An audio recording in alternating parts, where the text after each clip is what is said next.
사랑하는 형제자매 여러분, 깊은 성찰과 기도의 시간으로 여러분을 초대합니다. 오늘의 이야기에 귀 기울이기 전 잠시 마음을 모아 주님의 은총을 청합시다. 이 영상을 공유하고 저희 채널의 여정에 동행해 주시는 것은 이 시대에 필요한 하느님의 말씀을 널리 전하는 작은 복음 선포가 될 수 있습니다. 이 거룩한 나눔에 함께 하시는 모든 분들 위해 주님의 평화가 가득하기를 기도합니다. 성부와 성자와 성령의 이름으로 아멘. 오소서 성령님, 진리의 빛이시며 거룩한 지혜의 불이시여 당신을 믿는 저희의 마음에 빛을 비추소서. 혼란의 시대에 명료함을 주시고 분열의 시대에 일치를 이루어 주소서. 세상의 논쟁이 아닌 영원으로부터 당신께서 말씀하신 것에 저희 마음이 귀 기울이게 하소서. 저희가 사제직의 신비, 그 기원과 부르심, 희생과 기쁨을 경외심으로 식별하게 하소서. 사제들의 어머니이신 복되신 동정 마리아와 그분의 정결한 배필이신 성요셉의 전구를 통하여 저희가 쉬운 길이 아닌 거룩한 길을 찾도록 도와주소서. 우리 주 예수 그리스도의 이름으로 기도하나이다. 아멘. 초대 교회 시절부터 전해져 내려오는 이야기가 하나 있습니다. 아는 이들은 결코 잊지 못하지만 좀처럼 유라레를 걷더너 나의 이야기입니다. 때는 서기 305년, 교회는 아직 로마 제국의 혹독한 박해 아래 신음하고 있었습니다. 카타콤의 어두운 그림자 속에서 마르코라는 젊은 사제는 죽어가는 한 남자 곁에 무릎을 꿇고 마지막 성사를 베풀고 있었습니다. 마르코에게도 한때는 아내와 가정을 꾸리고 자신의 아이들을 낳아 기르는 꿈이 있었습니다. 하지만 그리스도의 부르심이 그의 심장을 뜨겁게 불태웠을 때 그는 오직 한 가지 이유를 위해 모든 것을 내려놓았습니다. 바로 하늘과 땅을 잇는 다리가 되기 위해서였습니다. 그는 사제로 살았고 사제로 죽었으며 단 한 번도 뒤돌아보지 않았습니다. 그로부터 약 2000년이 흐른 지금 세상은 다시 묻습니다. 사제는 결혼할 수 있어야 하는가? 이 질문은 새로운 것이 아닙니다. 수세기 동안 공의회 회의장에서 속삭여졌고 신학교에서 논쟁의 대상이 되었으며 이제는 소셜미디어와 뉴스룸을 통해 외쳐지고 있습니다. 어떤 이들은 말합니다. 그렇다. 결혼하게 하라. 사제도 외롭고 짐이 무거우며 한 명의 인간일 뿐이다. 또 다른 이들은 답합니다. 아니다. 사제는 당신의 신부인 교회의 구원을 위해 몸과 영혼을 온전히 바치신 교회의 신랑이신 그리스도의 표상이다. 하지만 이 모든 신학적 논쟁과 교회법, 언론의 헤드라인 뒤에는 더 깊고 개인적인 무언가가 있습니다. 인간 마음의 갈망과 하느님의 부르심 사이의 신비로운 긴장감이 바로 그것입니다. 왜 가톨릭교회는 라틴 전례 안에서 사제에게 독신 생활을 요구하는 것일까요? 처음부터 항상 이래왔던 것일까요? 기혼 남성도 사제가 될 수 있는 동방 가톨릭 교회는 어떻게 보아야 할까요? 그리고 무엇보다도 하느님께서 진정으로 원하시는 것은 무엇일까요? 오늘 우리는 사제 독신제의 고대 뿌리를 따라 여정을 떠나 그 전통 뒤에 숨겨진 성경적, 영성적, 사목적 이유들을 탐구할 것입니다. 또한 변화를 요구하는 목소리에도 겸손히 귀를 기울일 것입니다. 우리는 여러 주장들을 살피고 그 득과 실을 저울질하며 세상의 편리함이 아닌 하느님의 진리 안에서 지혜를 찾고자 합니다. 왜냐하면 이 논쟁의 핵심은 단순히 정책의 문제가 아니기 때문입니다. 이것은 사제직 그 자체에 관한 문제입니다. 그리고 사랑하는 형제자매 여러분, 사제직은 직업이 아닙니다. 그것은 십자가입니다. 우리가 앞으로 나아갈 길을 묻기 전에 우리가 지금까지 걸어온 길을 돌아봅시다. 수단이나 로만 칼라를 입고 그리스도를 위해 독신의 외로운 길을 걷는 가톨릭 사제의 모습은 어떤 이에게는 경외심을, 다른 이에게는 호기심을, 그리고 현대 사회에서는 논란을 불러일으키기도 합니다. 우리는 어떻게 사제 생활에 대한 이러한 이해에 도달하게 되었을까요? 오늘날 우리가 아는 사제 독신제는 교리가 아닌 규율입니다. 이 구별은 매우 중요합니다. 교회의 초기 몇 세기, 특히 사도시대에는 기혼 남성이 사제로 서품되는 것이 드문 일이 아니었습니다. 초대 교황이신 성 베드로 역시 아내가 있었습니다. 하지만 이 초기 시대에도 심오한 영적 원칙이 나타나기 시작했습니다. 일단 서품된 사제들은 하느님과 그분의 백성을 위한 봉사에 온전히 헌신하기 위해 부부관계를 절제하는 금욕 생활을 하도록 요청받았습니다. 이는 마치 우리 한국 역사에서 나라의 큰일을 앞둔 이들이 몸과 마음을 정결히 하던 것과 같이 거룩한 직무를 수행하기 위한 영적 준비와 헌신의 표현이었습니다. 4세기 엘비라 공의회에 이르러 우리는 성직자들에게 부부 생활을 삼가도록 요청하는 공식적인 선언들을 보게 됩니다. 그리고 12세기의 제1차, 제2차 라테라노 공의회에서 라틴 교회는 사제 서품의 조건으로 독신제를 공식적으로 요구하게 됩니다. 이는 결혼이 불결해서가 아니라 독신 생활이 나누어지지 않은 마음, 온전한 봉헌의 표징이었기 때문입니다. 독신제는 사랑의 거부가 아니라 더 깊은 사랑, 즉 그리스도께서 당신의 신부인 교회를 향한 사랑을 급진적으로 포용하는 방식이 되었습니다. 하지만 가톨릭 세계 안에서도 다양성은 존재합니다. 로마와 완전한 일치를 이루고 있는 동방 가톨릭 교회들은 기혼 남성의 서품을 허용합니다. 다만 주교는 독신 사제 중에서 선발됩니다. 이러한 긴장감은 결코 쉽지 않았지만 교회의 역사 안에서 현실로 존재해왔습니다. 21세기에 들어서 독신제는 종종 오해를 받습니다. 세상은 이제 개인의 성취를 성적 자유, 정서적 교감, 낭만적 사랑의 렌즈를 통해 바라봅니다. 그래서 많은 이들이 사제의 독신 서약을 혼란스러워할 뿐만 아니라 부당한 짐으로 여기기도 합니다. 한때 영적 아버지로 존경받던 사제는 이제 세속적인 눈으로 볼 때 모든 것을 바친 사람이기보다 무언가를 박탈당한 사람으로 비칩니다. 개인의 자율성과 쾌락을 찬양하는 우리 문화는 희생의 아름다움을 이해하기 위해 애씁니다.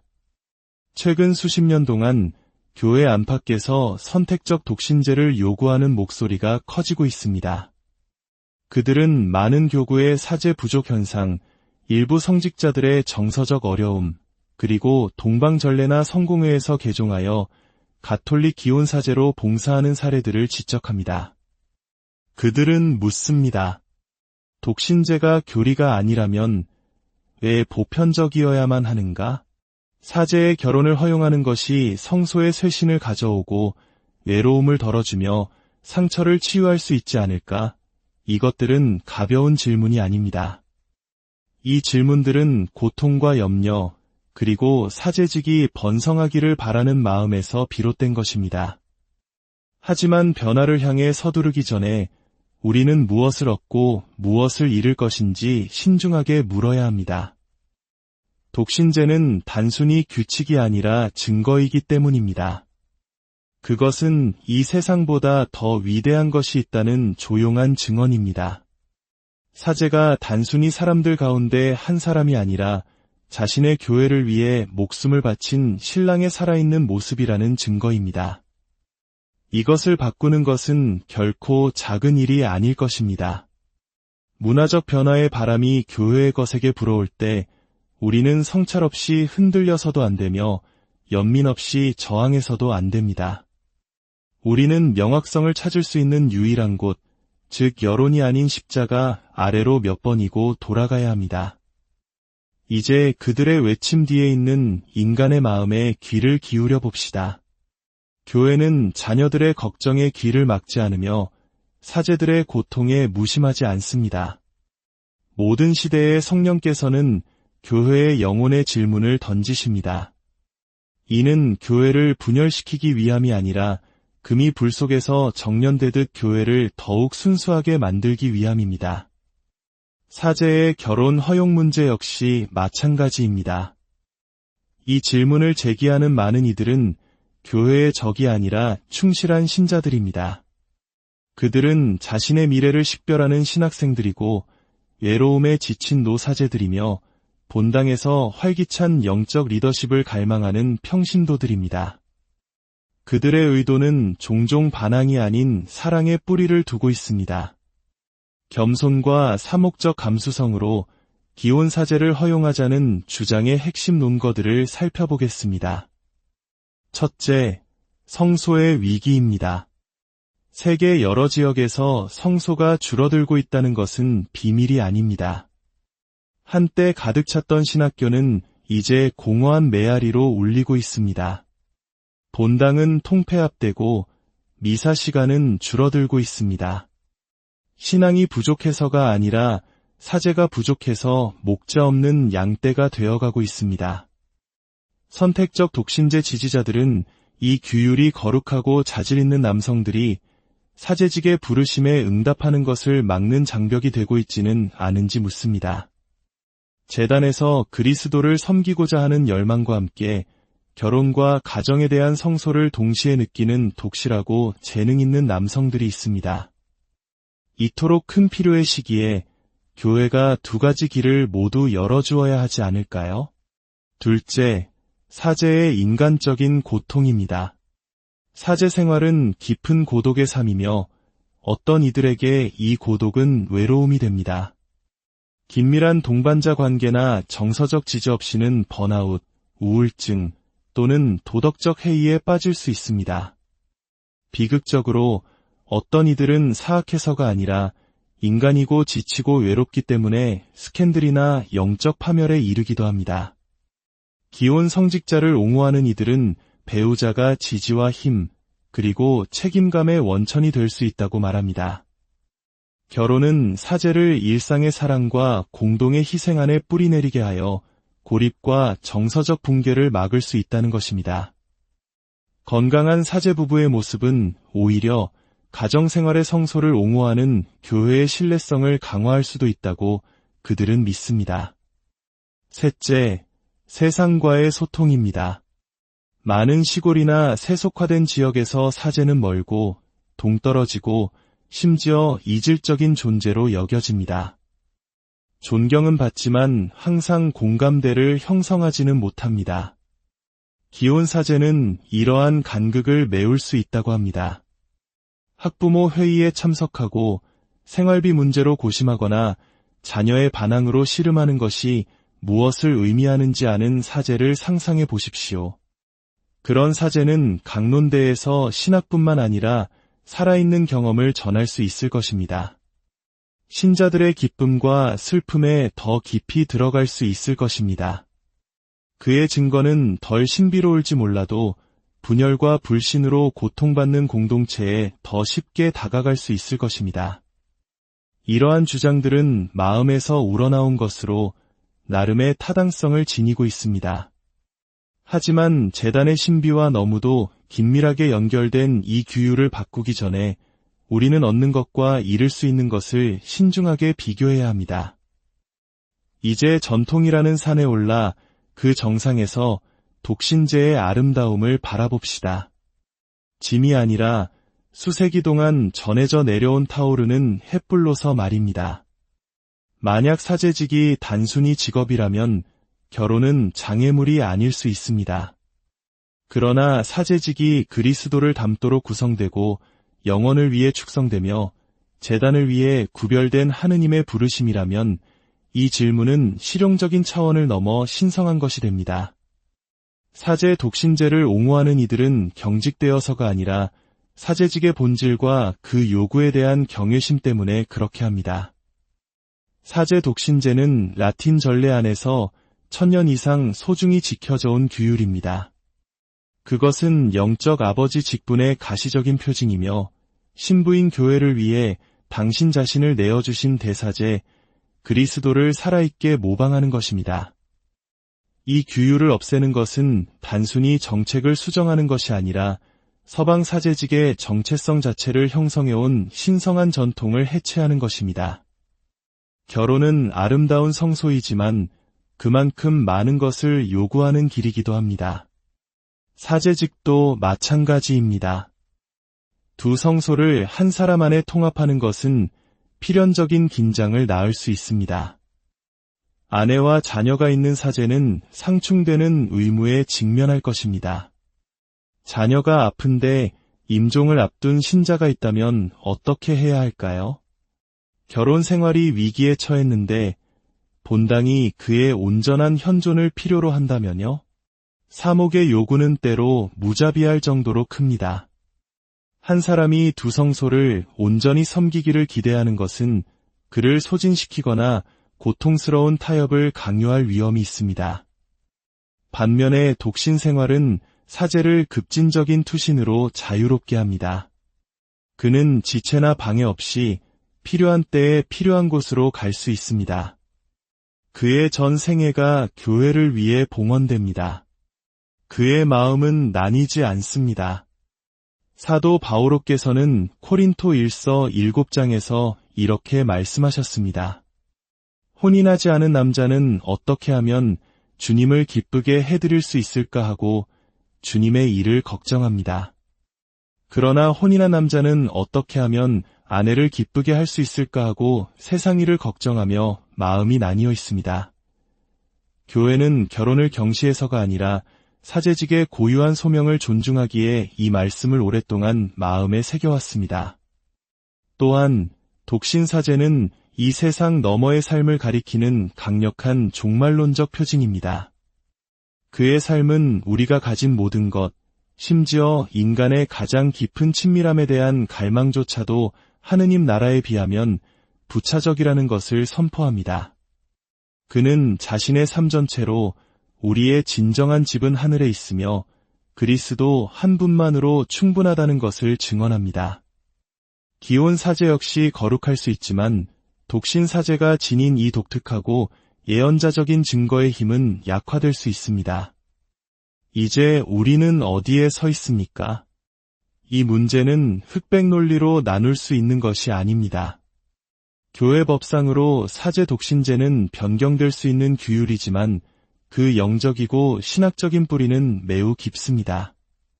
이것은 단순히 실용성의 문제가 아니라 교회가 사제직을 어떻게 이해하고 세상에 어떻게 증언할 것인가에 대한 문제입니다. 사랑하는 신자 여러분, 결론을 내리기 전에 먼저 여러분의 양심을 성찰하십시오. 논쟁에 참여하기 전에 먼저 두 손 모아 기도하십시오. 판단을 내리기 전에 먼저 여러분의 마음을 그리스도 앞에 내어놓으십시오. 이 대화가 열매를 맺으려면 소음이 아닌 사랑으로 이끌어져야 합니다. 갈등이 아닌 친교 안에서 끝나야 합니다.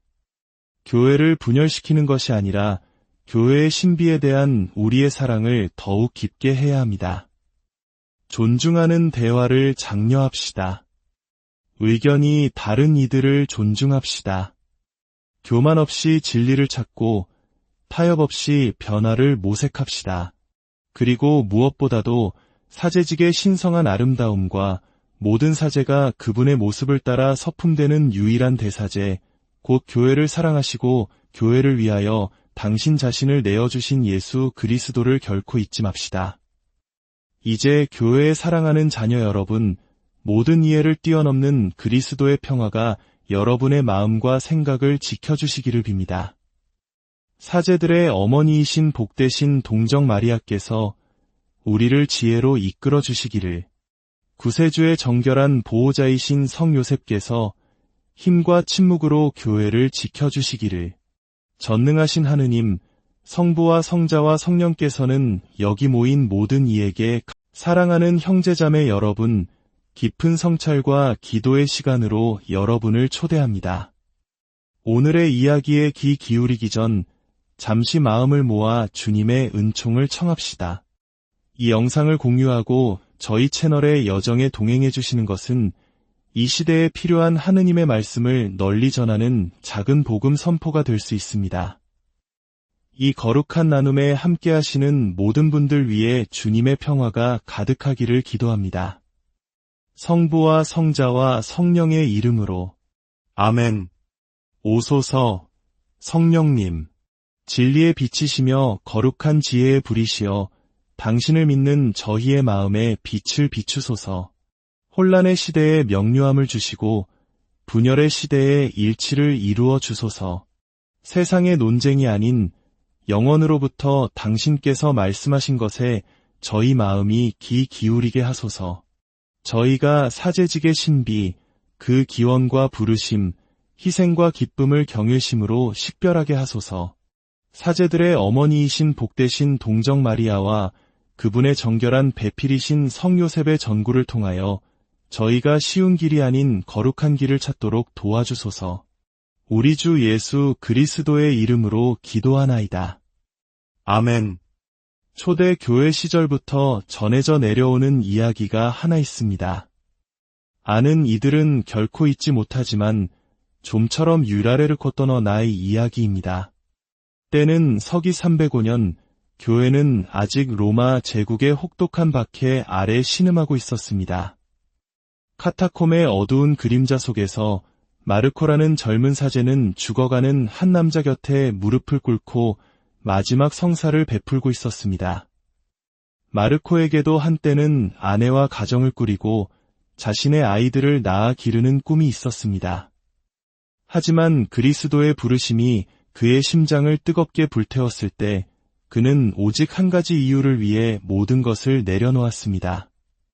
바로 하늘과 땅을 잇는 다리가 되기 위해서였습니다. 그는 사제로 살았고 사제로 죽었으며 단 한 번도 뒤돌아보지 않았습니다. 그로부터 약 2000년이 흐른 지금 세상은 다시 묻습니다. 사제는 결혼할 수 있어야 하는가? 이 질문은 새로운 것이 아닙니다. 수세기 동안 공의회 회의장에서 속삭여졌고 신학교에서 논쟁의 대상이 되었으며 이제는 소셜미디어와 뉴스룸을 통해 외쳐지고 있습니다. 어떤 이들은 말합니다. 그렇다. 결혼하게 하라. 사제도 외롭고 짐이 무거우며 한 명의 인간일 뿐이다. 또 다른 이들은 답합니다. 아니다. 사제는 당신의 신부인 교회의 구원을 위해 몸과 영혼을 온전히 바치신 교회의 신랑이신 그리스도의 표상이다. 하지만 이 모든 신학적 논쟁과 교회법, 언론의 헤드라인 뒤에는 더 깊고 개인적인 무언가가 있습니다. 인간 마음의 갈망과 하느님의 부르심 사이의 신비로운 긴장감이 바로 그것입니다. 왜 가톨릭 교회는 라틴 전례 안에서 사제에게 독신 생활을 요구하는 것일까요? 처음부터 항상 이래왔던 것일까요? 기혼 남성도 사제가 될 수 있는 동방 가톨릭 교회는 어떻게 보아야 할까요? 그리고 무엇보다도 하느님께서 진정으로 원하시는 것은 무엇일까요? 오늘 우리는 사제 독신제의 고대 뿌리를 따라 여정을 떠나 그 전통 뒤에 숨겨진 성경적, 영성적, 사목적 이유들을 탐구할 것입니다. 또한 변화를 요구하는 목소리에도 겸손히 귀를 기울일 것입니다. 우리는 여러 주장들을 살피고 그 득과 실을 저울질하며 세상의 편리함이 아닌 하느님의 진리 안에서 지혜를 찾고자 합니다. 왜냐하면 이 논쟁의 핵심은 단순히 정책의 문제가 아니기 때문입니다. 이것은 사제직 그 자체에 관한 문제입니다. 그리고 사랑하는 형제자매 여러분, 사제직은 직업이 아닙니다. 그것은 십자가입니다. 우리가 앞으로 나아갈 길을 묻기 전에 우리가 지금까지 걸어온 길을 돌아봅시다. 수단이나 로만 칼라를 입고 그리스도를 위해 독신의 외로운 길을 걷는 가톨릭 사제의 모습은 어떤 이에게는 경외심을, 다른 이에게는 호기심을, 그리고 현대사회에서는 논란을 불러일으키기도 합니다. 우리는 어떻게 사제 생활에 대한 이러한 이해에 도달하게 되었을까요? 오늘날 우리가 아는 사제 독신제는 교리가 아닌 규율입니다. 이 구별은 매우 중요합니다. 교회의 초기 몇 세기, 특히 사도시대에는 기혼 남성이 사제로 서품되는 것이 드문 일이 아니었습니다. 초대 교황이신 성 베드로 역시 아내가 있었습니다. 하지만 이 초기 시대에도 심오한 영적 원칙이 나타나기 시작했습니다. 일단 서품된 사제들은 하느님과 그분의 백성을 위한 봉사에 온전히 헌신하기 위해 부부관계를 절제하는 금욕 생활을 하도록 요청받았습니다. 이는 마치 우리 한국 역사에서 나라의 큰일을 앞둔 이들이 몸과 마음을 정결히 하던 것과 같이 거룩한 직무를 수행하기 위한 영적 준비와 헌신의 표현이었습니다. 4세기 엘비라 공의회에 이르러 우리는 성직자들에게 부부 생활을 삼가도록 요청하는 공식적인 선언들을 보게 됩니다. 그리고 12세기의 제1차, 제2차 라테라노 공의회에서 라틴 교회는 사제 서품의 조건으로 독신제를 공식적으로 요구하게 됩니다. 이는 결혼이 불결해서가 아니라 독신 생활이 나누어지지 않은 마음, 온전한 봉헌의 표징이었기 때문입니다. 독신제는 사랑의 거부가 아니라 더 깊은 사랑, 즉 그리스도께서 당신의 신부인 교회를 향한 사랑을 급진적으로 포용하는 방식이 되었습니다. 하지만 가톨릭 세계 안에서도 다양성은 존재합니다. 로마와 완전한 일치를 이루고 있는 동방 가톨릭 교회들은 기혼 남성의 서품을 허용합니다. 다만 주교는 독신 사제 중에서 선발됩니다. 이러한 긴장감은 결코 쉽지 않았지만 교회의 역사 안에서 현실로 존재해왔습니다. 21세기에 들어서 독신제는 종종 오해를 받습니다. 세상은 이제 개인의 성취를 성적 자유, 정서적 교감, 낭만적 사랑의 렌즈를 통해 바라봅니다. 그래서 많은 이들이 사제의 독신 서약을 혼란스러워할 뿐만 아니라 부당한 짐으로 여기기도 합니다. 한때 영적 아버지로 존경받던 사제는 이제 세속적인 눈으로 볼 때 모든 것을 바친 사람이기보다 무언가를 박탈당한 사람으로 비칩니다.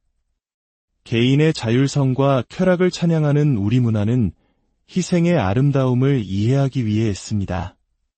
최근 수십 년 동안 교회 안팎에서 선택적 독신제를 요구하는 목소리가 커지고 있습니다. 그들은 많은 교구의 사제 부족 현상, 일부 성직자들의 정서적 어려움, 그리고 동방전례나 성공회에서 개종하여 가톨릭 기혼사제로 봉사하는 사례들을 지적합니다. 그들은 묻습니다. 독신제가 교리가 아니라면 왜 보편적이어야만 하는가? 사제의 결혼을 허용하는 것이 성소의 쇄신을 가져오고 외로움을 덜어주며 상처를 치유할 수 있지 않을까? 이것들은 가벼운 질문이 아닙니다. 이 질문들은 고통과 염려, 그리고 사제직이 번성하기를 바라는 마음에서 비롯된 것입니다. 하지만 변화를 향해 서두르기 전에 우리는 무엇을 얻고 무엇을 잃을 것인지 신중하게 물어야 합니다. 독신제는 단순히 규칙이 아니라 증거이기 때문입니다. 그것은 이 세상보다 더 위대한 것이 있다는 조용한 증언입니다. 사제가 단순히 사람들 가운데 한 사람이 아니라 자신의 교회를 위해 목숨을 바친 신랑의 살아있는 모습이라는 증거입니다. 이것을 바꾸는 것은 결코 작은 일이 아닐 것입니다. 문화적 변화의 바람이 교회의 것에게 불어올 때 우리는 성찰 없이 흔들려서도 안 되며 연민 없이 저항해서도 안 됩니다. 우리는 명확성을 찾을 수 있는 유일한 곳, 즉 여론이 아닌 십자가 아래로 몇 번이고 돌아가야 합니다. 이제 그들의 외침 뒤에 있는 인간의 마음에 귀를 기울여 봅시다. 교회는 자녀들의 걱정에 귀를 막지 않으며 사제들의 고통에 무심하지 않습니다. 모든 시대의 성령께서는 교회의 영혼의 질문을 던지십니다. 이는 교회를 분열시키기 위함이 아니라 금이 불 속에서 정련되듯 교회를 더욱 순수하게 만들기 위함입니다. 사제의 결혼 허용 문제 역시 마찬가지입니다. 이 질문을 제기하는 많은 이들은 교회의 적이 아니라 충실한 신자들입니다. 그들은 자신의 미래를 식별하는 신학생들이고 외로움에 지친 노사제들이며 본당에서 활기찬 영적 리더십을 갈망하는 평신도들입니다. 그들의 의도는 종종 반항이 아닌 사랑의 뿌리를 두고 있습니다. 겸손과 사목적 감수성으로 기혼 사제를 허용하자는 주장의 핵심 논거들을 살펴보겠습니다. 첫째, 성소의 위기입니다. 세계 여러 지역에서 성소가 줄어들고 있다는 것은 비밀이 아닙니다. 한때 가득 찼던 신학교는 이제 공허한 메아리로 울리고 있습니다. 본당은 통폐합되고 미사 시간은 줄어들고 있습니다. 신앙이 부족해서가 아니라 사제가 부족해서 목자 없는 양떼가 되어가고 있습니다. 선택적 독신제 지지자들은 이 규율이 거룩하고 자질 있는 남성들이 사제직의 부르심에 응답하는 것을 막는 장벽이 되고 있지는 않은지 묻습니다. 재단에서 그리스도를 섬기고자 하는 열망과 함께 결혼과 가정에 대한 성소를 동시에 느끼는 독실하고 재능 있는 남성들이 있습니다. 이토록 큰 필요의 시기에 교회가 두 가지 길을 모두 열어주어야 하지 않을까요? 둘째, 사제의 인간적인 고통입니다. 사제 생활은 깊은 고독의 삶이며 어떤 이들에게 이 고독은 외로움이 됩니다. 긴밀한 동반자 관계나 정서적 지지 없이는 번아웃, 우울증 또는 도덕적 해이에 빠질 수 있습니다. 비극적으로 어떤 이들은 사악해서가 아니라 인간이고 지치고 외롭기 때문에 스캔들이나 영적 파멸에 이르기도 합니다. 기혼 성직자를 옹호하는 이들은 배우자가 지지와 힘, 그리고 책임감의 원천이 될 수 있다고 말합니다. 결혼은 사제를 일상의 사랑과 공동의 희생 안에 뿌리내리게 하여 고립과 정서적 붕괴를 막을 수 있다는 것입니다. 건강한 사제 부부의 모습은 오히려 가정생활의 성소를 옹호하는 교회의 신뢰성을 강화할 수도 있다고 그들은 믿습니다. 셋째, 세상과의 소통입니다. 많은 시골이나 세속화된 지역에서 사제는 멀고 동떨어지고 심지어 이질적인 존재로 여겨집니다. 존경은 받지만 항상 공감대를 형성하지는 못합니다. 기혼 사제는 이러한 간극을 메울 수 있다고 합니다. 학부모 회의에 참석하고 생활비 문제로 고심하거나 자녀의 반항으로 씨름하는 것이 무엇을 의미하는지 아는 사제를 상상해 보십시오. 그런 사제는 강론대에서 신학뿐만 아니라 살아있는 경험을 전할 수 있을 것입니다. 신자들의 기쁨과 슬픔에 더 깊이 들어갈 수 있을 것입니다. 그의 증거는 덜 신비로울지 몰라도 분열과 불신으로 고통받는 공동체에 더 쉽게 다가갈 수 있을 것입니다. 이러한 주장들은 마음에서 우러나온 것으로 나름의 타당성을 지니고 있습니다. 하지만 재단의 신비와 너무도 긴밀하게 연결된 이 규율을 바꾸기 전에 우리는 얻는 것과 잃을 수 있는 것을 신중하게 비교해야 합니다. 이제 전통이라는 산에 올라 그 정상에서 독신제의 아름다움을 바라봅시다. 짐이 아니라 수세기 동안 전해져 내려온 타오르는 햇불로서 말입니다. 만약 사제직이 단순히 직업이라면 결혼은 장애물이 아닐 수 있습니다. 그러나 사제직이 그리스도를 담도록 구성되고 영혼을 위해 축성되며 재단을 위해 구별된 하느님의 부르심이라면 이 질문은 실용적인 차원을 넘어 신성한 것이 됩니다. 사제 독신제를 옹호하는 이들은 경직되어서가 아니라 사제직의 본질과 그 요구에 대한 경외심 때문에 그렇게 합니다. 사제 독신제는 라틴 전례 안에서 1000년 이상 소중히 지켜져 온 규율입니다. 그것은 영적 아버지 직분의 가시적인 표징이며 신부인 교회를 위해 당신 자신을 내어주신 대사제 그리스도를 살아있게 모방하는 것입니다. 이 규율을 없애는 것은 단순히 정책을 수정하는 것이 아니라 서방 사제직의 정체성 자체를 형성해온 신성한 전통을 해체하는 것입니다. 결혼은 아름다운 성소이지만 그만큼 많은 것을 요구하는 길이기도 합니다. 사제직도 마찬가지입니다. 두 성소를 한 사람 안에 통합하는 것은 필연적인 긴장을 낳을 수 있습니다. 아내와 자녀가 있는 사제는 상충되는 의무에 직면할 것입니다. 자녀가 아픈데 임종을 앞둔 신자가 있다면 어떻게 해야 할까요? 결혼 생활이 위기에 처했는데 본당이 그의 온전한 현존을 필요로 한다면요? 사목의 요구는 때로 무자비할 정도로 큽니다. 한 사람이 두 성소를 온전히 섬기기를 기대하는 것은 그를 소진시키거나 고통스러운 타협을 강요할 위험이 있습니다. 반면에 독신 생활은 사제를 급진적인 투신으로 자유롭게 합니다. 그는 지체나 방해 없이 필요한 때에 필요한 곳으로 갈 수 있습니다. 그의 전 생애가 교회를 위해 봉헌됩니다. 그의 마음은 나뉘지 않습니다.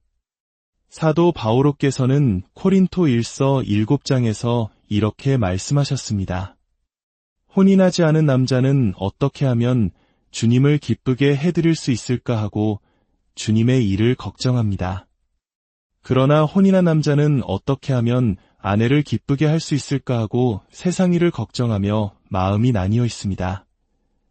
교회는 결혼을 경시해서가 아니라 사제직의 고유한 소명을 존중하기에 이 말씀을 오랫동안 마음에 새겨왔습니다.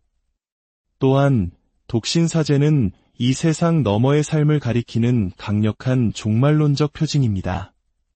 그의 삶은 우리가 가진 모든 것, 심지어 인간의 가장 깊은 친밀함에 대한 갈망조차도 하느님 나라에 비하면 부차적이라는 것을 선포합니다. 그는 자신의 삶 전체로 우리의 진정한 집은 하늘에 있으며 그리스도 한 분만으로 충분하다는 것을 증언합니다. 기혼 사제 역시 거룩할 수 있지만 독신 사제가 지닌 이 독특하고 예언자적인 증거의 힘은 약화될 수 있습니다. 이제 우리는 어디에 서 있습니까? 이 문제는 흑백 논리로 나눌 수 있는 것이 아닙니다. 교회 법상으로 사제 독신제는 변경될 수 있는 규율이지만 그 영적이고 신학적인 뿌리는 매우 깊습니다. 이것은 단순히 실용성의 문제가 아니라 교회가 사제직을 어떻게 이해하고 세상에 어떻게 증언할 것인가에 대한 문제입니다. 사랑하는 신자 여러분, 결론을 내리기 전에 먼저 여러분의 양심을 성찰하십시오. 논쟁에 참여하기 전에 먼저 두 손 모아 기도하십시오. 판단을 내리기 전에 먼저 여러분의 마음을 그리스도 앞에 내어놓으십시오. 이 대화가 열매를 맺으려면 소음이 아닌 사랑으로 이끌어져야 합니다. 갈등이 아닌 친교 안에서 끝나야 합니다. 교회를 분열시키는 것이 아니라 교회의 신비에 대한 우리의 사랑을 더욱 깊게 해야 합니다. 존중하는 대화를 장려합시다. 의견이 다른 이들을 존중합시다. 교만 없이 진리를 찾고 타협 없이 변화를 모색합시다. 그리고 무엇보다도 사제직의 신성한 아름다움과 모든 사제가 그분의 모습을 따라 서품되는 유일한 대사제, 곧 교회를 사랑하시고 교회를 위하여 당신 자신을 내어주신 예수 그리스도를 결코 잊지 맙시다. 이제 교회에 사랑하는 자녀 여러분, 모든 이해를 뛰어넘는 그리스도의 평화가 여러분의 마음과 생각을 지켜주시기를 빕니다. 사제들의 어머니이신 복되신 동정 마리아께서 우리를 지혜로 이끌어 주시기를, 구세주의 정결한 보호자이신 성 요셉께서 힘과 침묵으로 교회를 지켜주시기를, 전능하신 하느님, 성부와 성자와 성령께서는 여기 모인 모든 이에게 사랑하는 형제자매 여러분, 깊은 성찰과 기도의 시간으로 여러분을 초대합니다. 오늘의 이야기에 귀 기울이기 전 잠시 마음을 모아 주님의 은총을 청합시다. 이 영상을 공유하고 저희 채널의 여정에 동행해 주시는 것은 이 시대에 필요한 하느님의 말씀을 널리 전하는 작은 복음 선포가 될 수 있습니다. 이 거룩한 나눔에 함께 하시는 모든 분들 위해 주님의 평화가 가득하기를 기도합니다. 성부와 성자와 성령의 이름으로 아멘. 오소서 성령님, 진리의 빛이시며 거룩한 지혜의 불이시여 당신을 믿는 저희의 마음에 빛을 비추소서. 혼란의 시대에 명료함을 주시고 분열의 시대에 일치를 이루어 주소서. 세상의 논쟁이 아닌 영원으로부터 당신께서 말씀하신 것에 저희 마음이 귀 기울이게 하소서. 저희가 사제직의 신비, 그 기원과 부르심, 희생과 기쁨을 경외심으로 식별하게 하소서. 사제들의 어머니이신 복되신 동정 마리아와 그분의 정결한 배필이신 성 요셉의 전구를 통하여 저희가 쉬운 길이 아닌 거룩한 길을 찾도록 도와주소서. 우리 주 예수 그리스도의 이름으로 기도하나이다. 아멘. 초대 교회 시절부터 전해져 내려오는 이야기가 하나 있습니다. 아는 이들은 결코 잊지 못하지만 좀처럼 유라레를 걷던 나의 이야기입니다. 때는 서기 305년, 교회는 아직 로마 제국의 혹독한 박해 아래 신음하고 있었습니다. 카타콤의 어두운 그림자 속에서 마르코라는 젊은 사제는 죽어가는 한 남자 곁에 무릎을 꿇고 마지막 성사를 베풀고 있었습니다. 마르코에게도 한때는 아내와 가정을 꾸리고 자신의 아이들을 낳아 기르는 꿈이 있었습니다. 하지만 그리스도의 부르심이 그의 심장을 뜨겁게 불태웠을 때 그는 오직 한 가지 이유를 위해 모든 것을 내려놓았습니다. 바로 하늘과 땅을 잇는 다리가 되기 위해서였습니다. 그는 사제로 살았고 사제로 죽었으며 단 한 번도 뒤돌아보지 않았습니다. 그로부터 약 2000년이 흐른 지금 세상은 다시 묻습니다. 사제는 결혼할 수 있어야 하는가? 이 질문은 새로운 것이 아닙니다. 수세기 동안 공의회 회의장에서 속삭여졌고 신학교에서 논쟁의 대상이 되었으며 이제는 소셜미디어와 뉴스룸을 통해 외쳐지고 있습니다. 어떤 이들은 말합니다. 그렇다. 결혼하게 하라. 사제도 외롭고 짐이 무거우며 한 명의 인간일 뿐이다. 또 다른 이들은 답합니다. 아니다. 사제는 당신의 신부인 교회의 구원을 위해 몸과 영혼을 온전히 바치신 교회의 신랑이신 그리스도의 표상이다. 하지만 이 모든 신학적 논쟁과 교회법, 언론의 헤드라인 뒤에는 더 깊고 개인적인 무언가가 있습니다. 인간 마음의 갈망과 하느님의 부르심 사이의 신비로운 긴장감이 바로 그것입니다. 왜 가톨릭 교회는 라틴 전례 안에서 사제에게 독신 생활을 요구하는 것일까요? 처음부터 항상 이래왔던 것일까요? 기혼 남성도 사제가 될 수 있는 동방 가톨릭 교회는 어떻게 보아야 할까요? 그리고 무엇보다도 하느님께서 진정으로 원하시는 것은 무엇일까요? 오늘 우리는 사제 독신제의 고대 뿌리를 따라 여정을 떠나 그 전통 뒤에 숨겨진 성경적, 영성적, 사목적 이유들을 탐구할 것입니다. 또한 변화를 요구하는 목소리에도 겸손히 귀를 기울일 것입니다. 우리는 여러 주장들을 살피고 그 득과 실을 저울질하며 세상의 편리함이 아닌 하느님의 진리 안에서 지혜를 찾고자 합니다. 왜냐하면 이 논쟁의 핵심은 단순히 정책의 문제가 아니기 때문입니다. 이것은 사제직 그 자체에 관한 문제입니다. 그리고 사랑하는 형제자매 여러분, 사제직은 직업이 아닙니다. 그것은 십자가입니다. 우리가 앞으로 나아갈 길을 묻기 전에 우리가 지금까지 걸어온 길을 돌아봅시다.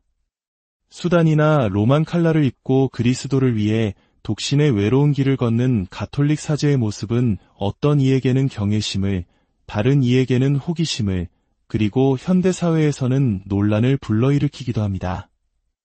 우리는 어떻게 사제 생활에 대한 이러한 이해에 도달하게 되었을까요? 오늘날 우리가 아는 사제 독신제는 교리가 아닌 규율입니다.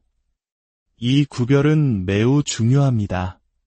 교회의 초기 몇 세기, 특히 사도시대에는 기혼 남성이 사제로 서품되는 것이 드문 일이 아니었습니다. 초대 교황이신 성 베드로 역시 아내가 있었습니다. 하지만 이 초기 시대에도 심오한 영적 원칙이 나타나기 시작했습니다. 일단 서품된 사제들은 하느님과 그분의 백성을 위한 봉사에 온전히 헌신하기 위해 부부관계를 절제하는 금욕 생활을 하도록 요청받았습니다.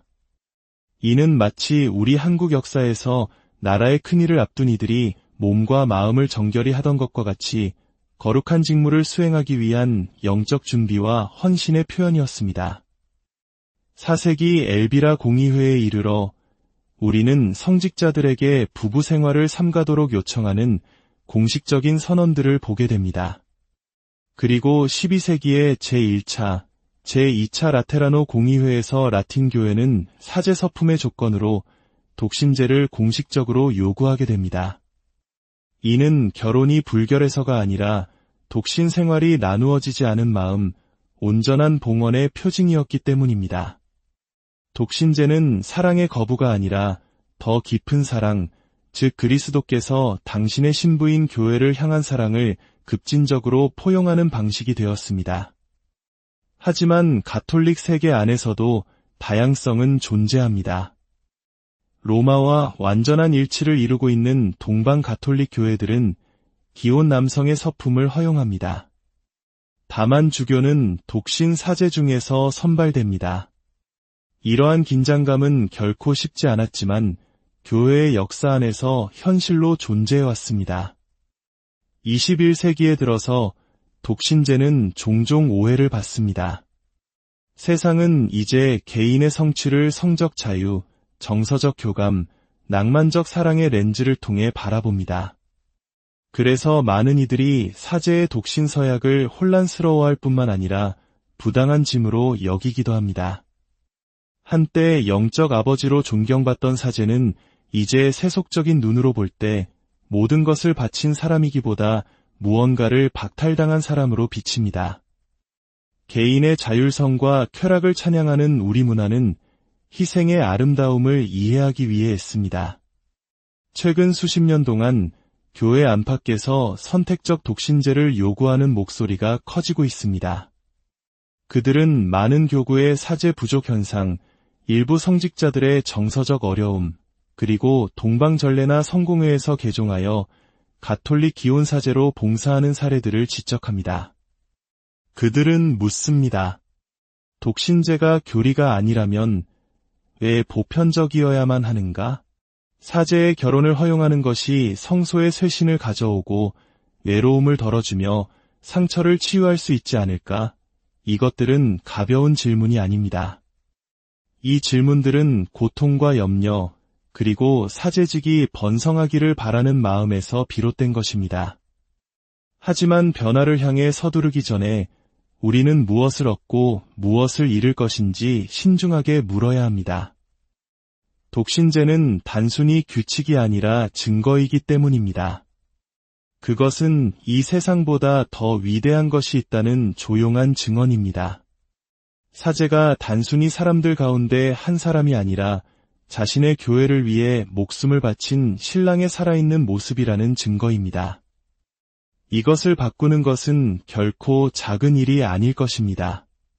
문화적 변화의 바람이 교회의 것에게 불어올 때 우리는 성찰 없이 흔들려서도 안 되며 연민 없이 저항해서도 안 됩니다.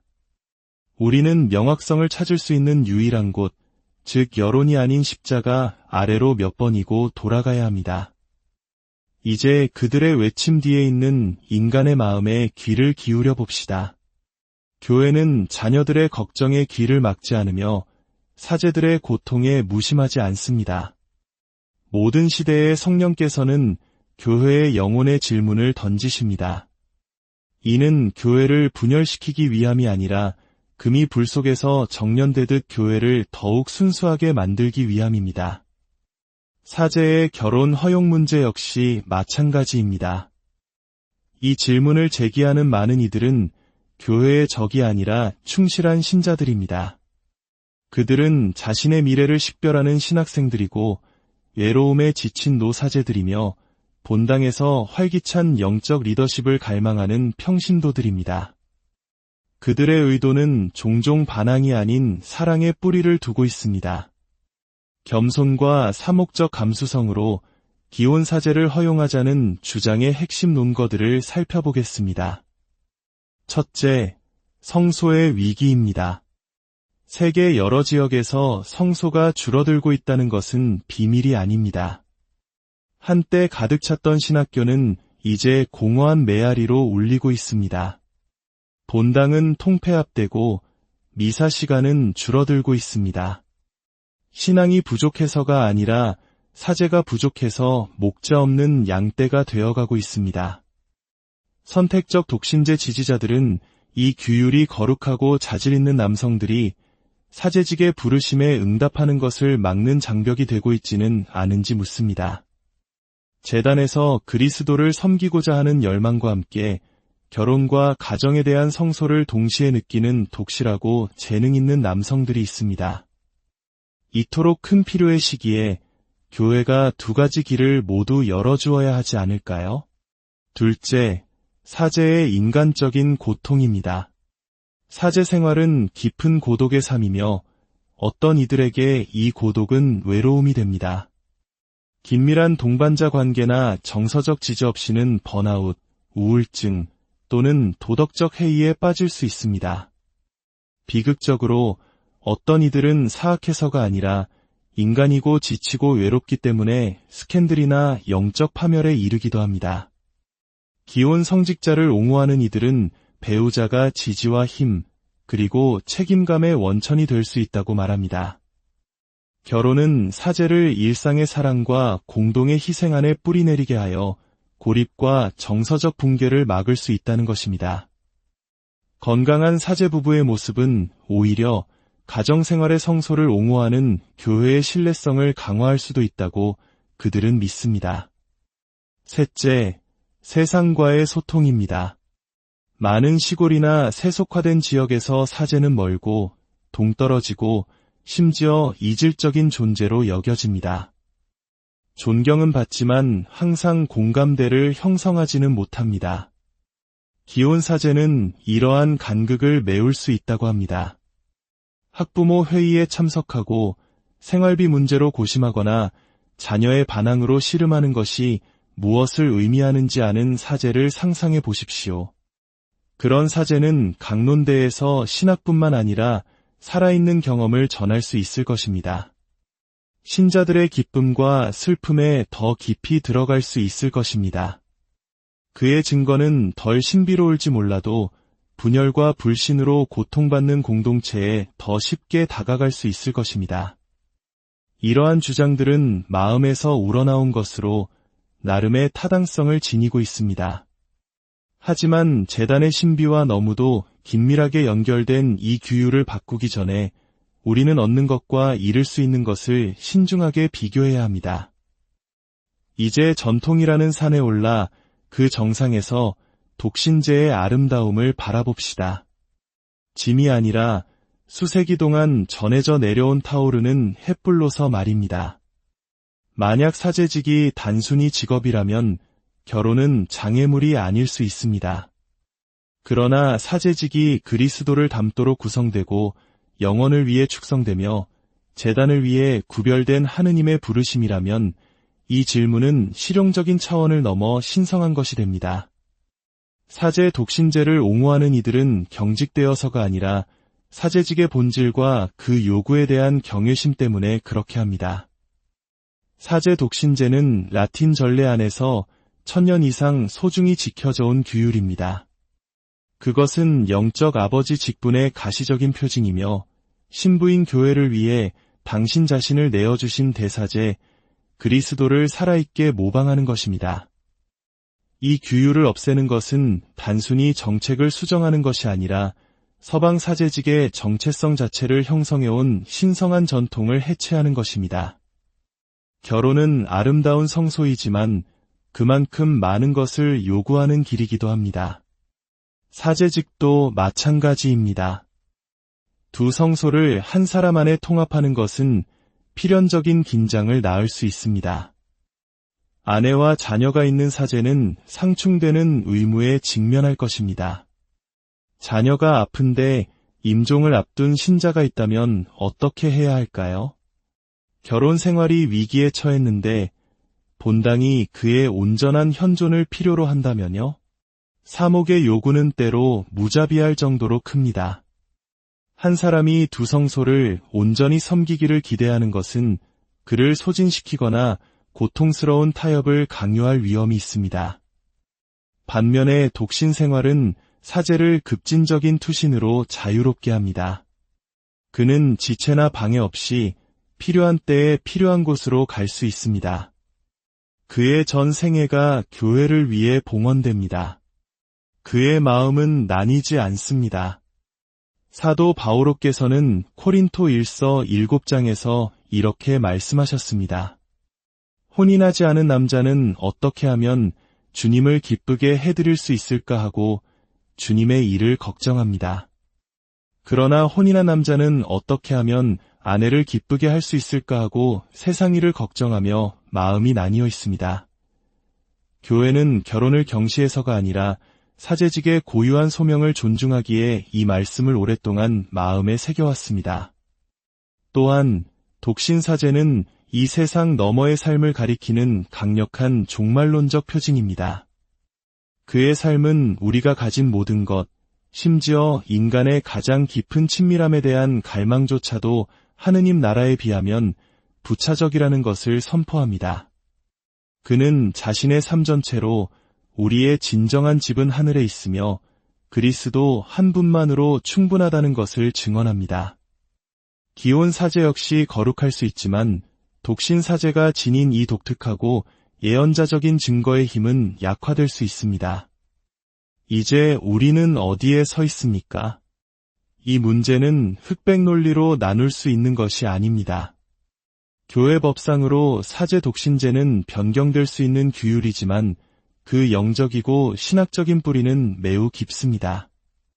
이것은 단순히 실용성의 문제가 아니라 교회가 사제직을 어떻게 이해하고 세상에 어떻게 증언할 것인가에 대한 문제입니다. 사랑하는 신자 여러분, 결론을 내리기 전에 먼저 여러분의 양심을 성찰하십시오. 논쟁에 참여하기 전에 먼저 두 손 모아 기도하십시오. 판단을 내리기 전에 먼저 여러분의 마음을 그리스도 앞에 내어놓으십시오.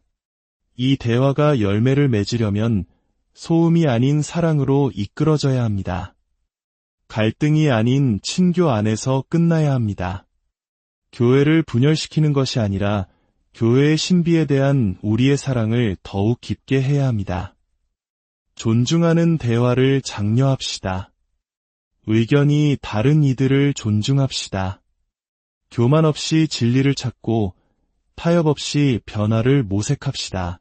그리고 무엇보다도 사제직의 신성한 아름다움과 모든 사제가 그분의 모습을 따라 서품되는 유일한 대사제, 곧 교회를 사랑하시고 교회를 위하여 당신 자신을 내어주신 예수 그리스도를 결코 잊지 맙시다. 이제 교회에 사랑하는 자녀 여러분, 모든 이해를 뛰어넘는 그리스도의 평화가 여러분의 마음과 생각을 지켜주시기를 빕니다. 사제들의 어머니이신 복되신 동정 마리아께서 우리를 지혜로 이끌어 주시기를, 구세주의 정결한 보호자이신 성 요셉께서 힘과 침묵으로 교회를 지켜주시기를, 전능하신 하느님, 성부와 성자와 성령께서는 여기 모인 모든 이에게 사랑하는 형제자매 여러분, 깊은 성찰과 기도의 시간으로 여러분을 초대합니다. 오늘의 이야기에 귀 기울이기 전 잠시 마음을 모아 주님의 은총을 청합시다. 이 영상을 공유하고 저희 채널의 여정에 동행해 주시는 것은 이 시대에 필요한 하느님의 말씀을 널리 전하는 작은 복음 선포가 될 수 있습니다. 이 거룩한 나눔에 함께 하시는 모든 분들 위해 주님의 평화가 가득하기를 기도합니다. 성부와 성자와 성령의 이름으로 아멘. 오소서 성령님, 진리의 빛이시며 거룩한 지혜의 불이시여 당신을 믿는 저희의 마음에 빛을 비추소서. 혼란의 시대에 명료함을 주시고 분열의 시대에 일치를 이루어 주소서.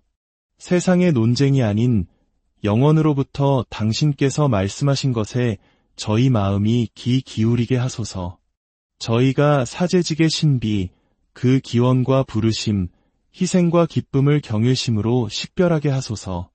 사제들의 어머니이신 복되신 동정 마리아와 그분의 정결한 배필이신 성요셉의 전구를 통하여 저희가 쉬운 길이 아닌 거룩한 길을 찾도록 도와주소서. 우리 주 예수 그리스도의 이름으로 기도하나이다. 아멘. 초대 교회 시절부터 전해져 내려온